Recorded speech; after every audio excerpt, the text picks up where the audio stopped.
Hey everybody, I'm Matthias. Welcome back to the Hobby Hood as we are doing our calligraphy journey in the Introduction to the Foundational Hand.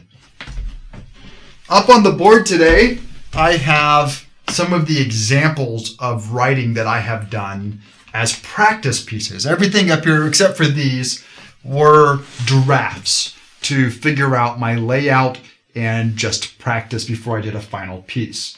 Unfortunately, I don't keep a lot of my final pieces. I give them away or people buy them or whatever the situation is. So I have very few of my final pieces that we'll be demonstrating throughout this series. But one of the things that I often see people look at is how even my calligraphy is, the line spacing, the organization. How do we figure out the margin spacing to get a pleasing piece when we're done so that everything on the page looks balanced and that it flows? That's a common thing that we see in medieval calligraphy. The writing doesn't cover the whole page. Sometimes it's just writing on the page when we have large areas of blank spaces. And then other calligraphy is going to have illuminations filling some of those spaces. And that can go into the margins in these other spaces. So for some people, it seems like figuring this part, the layout part out, is a daunting task to them. But it's actually very simple. And I hope in this video, you will no longer, if you do, you'll no longer feel any reservation about having the skill you're going to need to be able to lay out your paper to get straight lines of writing and a nice, pleasing, balanced effect. What I'm going to share with you now is one technique that I use this as my fairly exclusive way to figure out what the margins on a page are going to be for me. And it is based off of this formula that you should see on your page right now. Now, I don't remember where I don't know the original source of this handout. It's one that I had gotten from my teacher when I was learning calligraphy. So if anybody out there has seen this before and knows the original source, I would be super excited to find out where it was. So we're going to use some basic geometry to figure this out. But it's pretty easy. So we measure across our page to get our measurement for A. And this is, I'm going to do some writing on here, is 27.8 or 278 millimeters wide across the top. When I measure down my page, I have 355 millimeters. So when we have that going on, we could, if we had a ruler that's long enough, and this one is, I can go corner to corner. Actually, that corner's torn, so let me go. I can go corner to corner here and get that measurement of 457 millimeters. But oftentimes I'll find that I'm working on a project that my ruler won't fit that. And that's where we come to our basic, 8th grade math, or maybe high school geometry of our Pythagorean theorem. A squared plus b squared equals c squared. So when I use my calculator, we'll see if this shows up on the screen or not. If I have 278 squared plus 355 squared, I end up with 203,309. If I square root, sorry, I'll need to back that up. So if I do the square root of 203,309, I end up with 450.89. So my measurement was probably off just a little bit with my rulers. But we're about the same, so 450.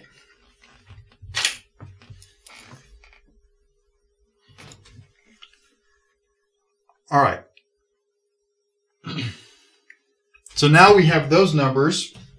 We plug them into our equation that we have. We have 278 plus 355 minus 450. A plus B minus D, or some of you might have known that as C, depending, but it's whatever we call it, it's the same. So 278 plus 355 minus 450. That equals 183.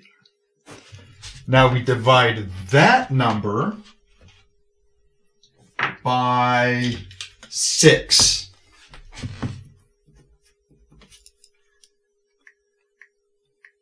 And we end up with 30.5. And this is all in millimeters. And that's going to equal 2 units. So, and I can fudge this a little bit. I can move it around to make it work how I need to. So the top margin of my page is 2 units. The bottom margin of my page is 4 units, and the side margins are 3 units. So I'm going to take my ruler now, and I'm not going to worry so much about that ½ millimeter oddball part. So I'm going to do 30 millimeters on my bottom, do 60 millimeters on my side, or sorry, 30 on the top, 60 on the bottom. I'm going to come in 45 millimeters from each side, and I'm just going to make a tick mark here to mark those measurements. I'm going to then get my square, and I want to do this square to the edges of the page. Normally I would do this with a pencil. I'm doing it with a pen to hope it shows up better on your screen. So at the top here, I'm going to draw that 30 millimeter line. At the bottom, I'm going to draw that line.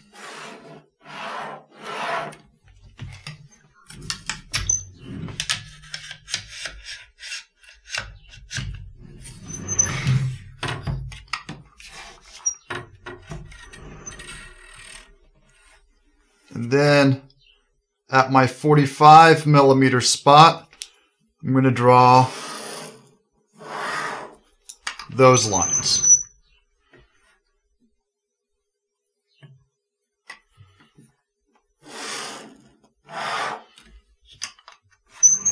Now again, if this is a piece I was actually doing, I would be doing these lines lightly with pencil so that they'd be easy to erase later.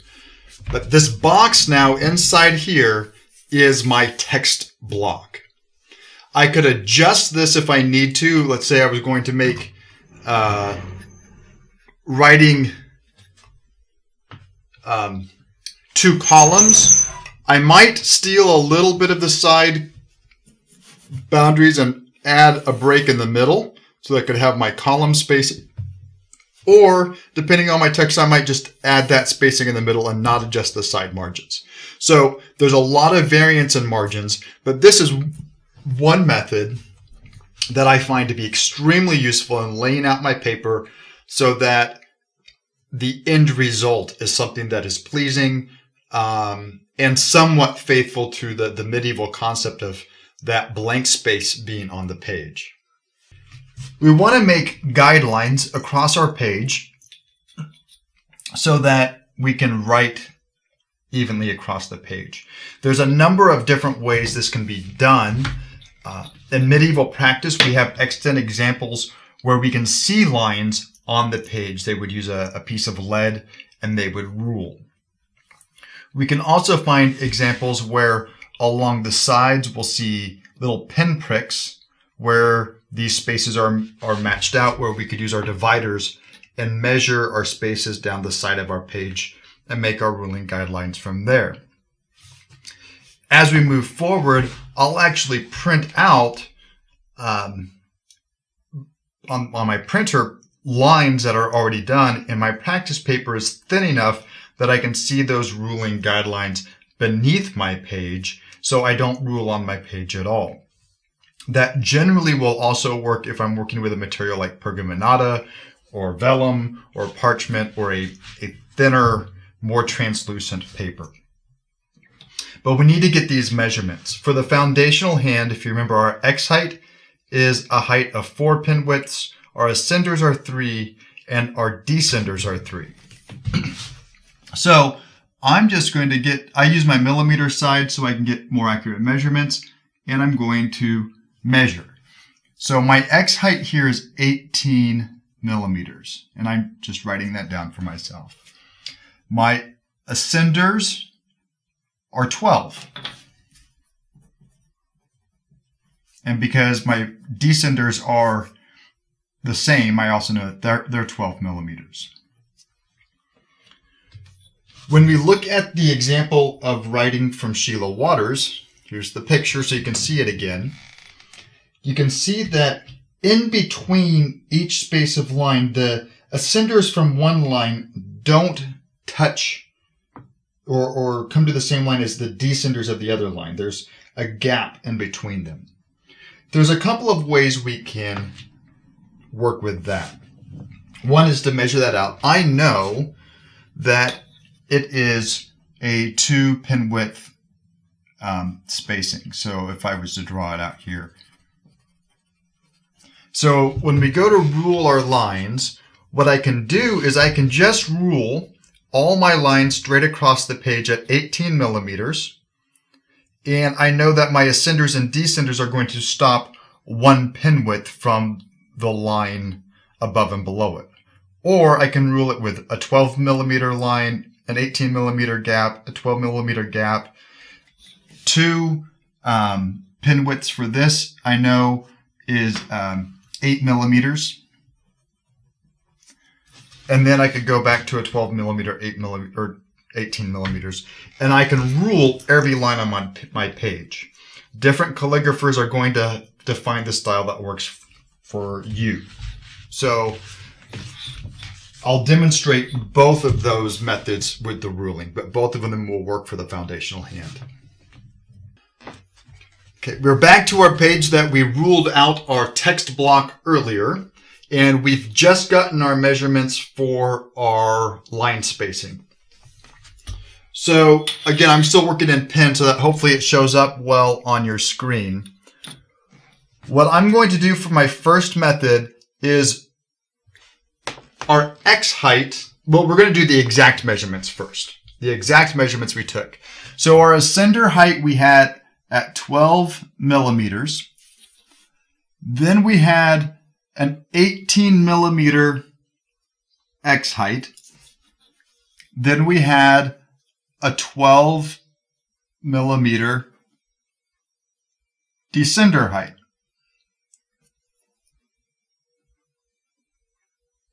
After that, we had an 8 millimeter interline spacing, which would bring us to our next line of 12 millimeter ascender height.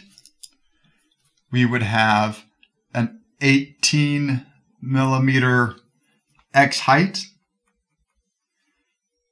And we would have then another 12 millimeter descender height, followed by an 8 millimeter interline spacing. And we could just tick mark along the sides of our page like that.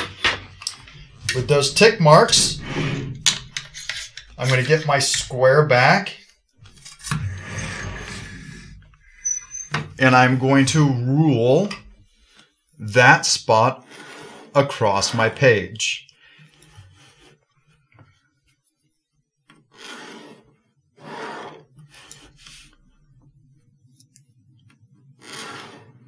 So now we have our ascender block, our X height, our descender block, our interline spacing, which starts the next ascender height, X height line, baseline, descender line, followed by our interline spacing. And we could just continue on down like that on the page. The other way to do it is to, and this will be fewer lines to draw, but will take a little bit more effort in your practice, and it's whatever you want to do. So we're going to start here. I'm going to measure from the middle of this last interline spacing, which if I was starting at the top of my page, it would be the top of my text block. We're going to come down 18 millimeters. Then we'll come down another 18 millimeters. And then we'd come down another 18 millimeters.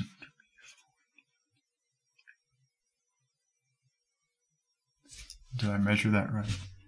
That was, oh, that first one wasn't 18.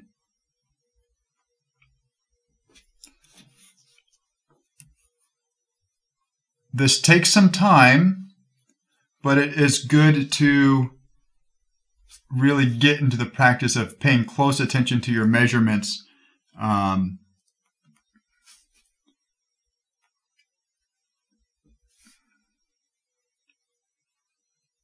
Otherwise, you'll get things messed up. So we rule on down those 18 millimeters.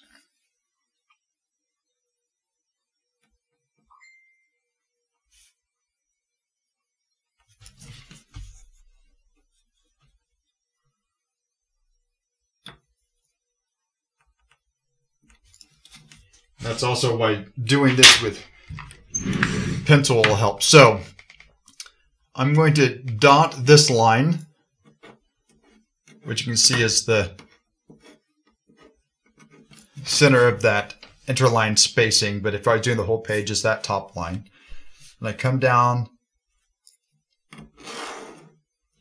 18 millimeters, 18 millimeters, 18 millimeters,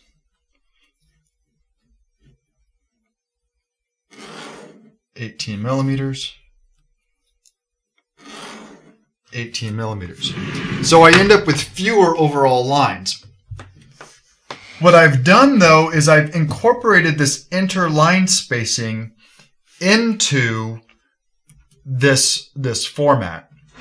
So when I would be doing an ascender letter, I'm going to stop one pin width up from the line that's above it, come down. So this is my X height. This is my ascender, my X height, my descender. So if I was doing a descender, I would stop one pin width before I'd come to that line.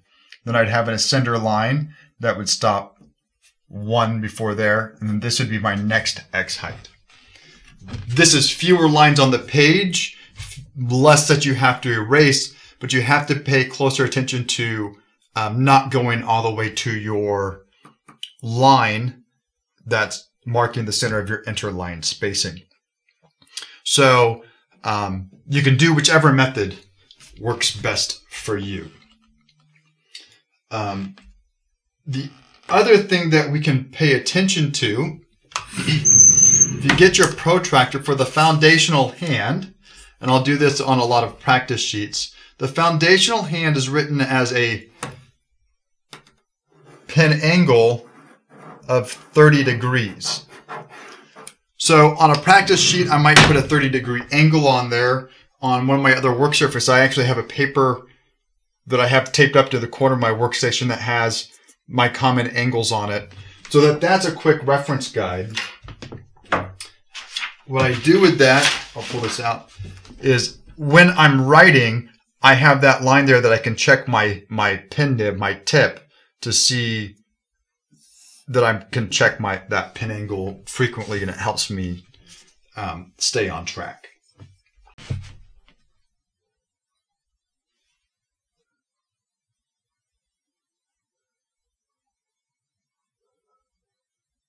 Introduction to Calligraphy, Foundational Hand, Margins and Layout, Conclusion, Take 2. I hope you agree with me that doing layout and margins for a paper is not that difficult of a task. It does take some time, especially as we're ruling all of our lines across. And that's why it's very beneficial if you're able to get a really good layout done with a nice dark ink with thin lines and a thin enough paper. You'll see as we practice that will speed up your practice each time. I do want to encourage you as you practice to do a layout for every page that you practice on. Let doing a layout become part of your calligraphy habit, and it will make it easy to remember. It will just become part of your calligraphy repertoire. If you come back with me and with the next video, we're going to get our pens back in our hand. We're going to go back to our skeletal forms and turn those skeletal forms into full calligraphic letters. We're going to go through them in the same kind of order we did before by dealing with them in those groups.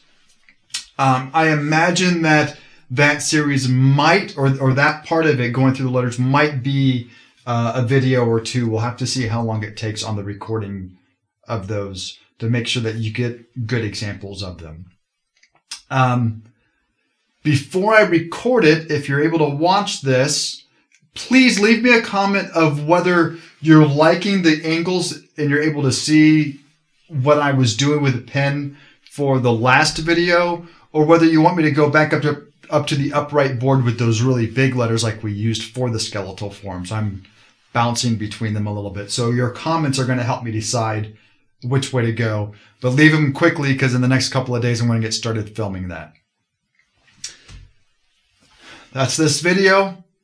Until we come together again next time, I hope that you stay safe, that you keep learning, and that you're kind and helpful to those that are around you. Bye.